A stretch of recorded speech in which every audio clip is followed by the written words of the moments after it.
Behind me is the all-new 2010 Hyundai Genesis Coupe. So far, we've track tested it, we've road tested it, we've compared it against the Ford Mustang GT and the Nissan 370Z.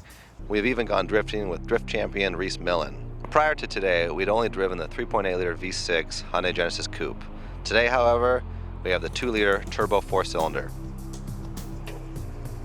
Now this engine is very similar to the 2-liter used in the Mitsubishi Lancer Ralliart. It makes 210 horsepower in this application and 223 pound-feet of torque. The boost range for this engine ranges from 8.7 psi all the way up to 17.5. Since this is the first time we've had this car, we're going to put it through our usual battery of tests. Let's go see how it does. First, we headed to the drag strip,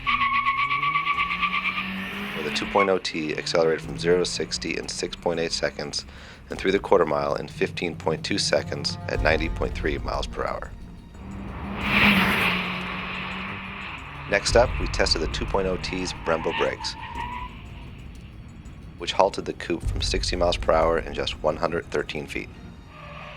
Finally, we headed to our figure 8 course, where the 2.0T delivered a run of 26.8 seconds at 0.64 G.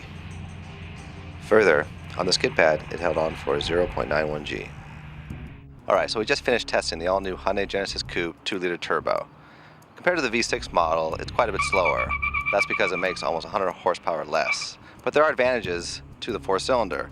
It weighs quite a bit less than the V6, so there's less weight on the front wheels, which means crisper turn-in, a little better steering response, and overall handling is a little bit better. So you could argue that it's actually a little bit more fun to drive than the V6 model. And then there's the price. The 2-liter starts at just under $23,000.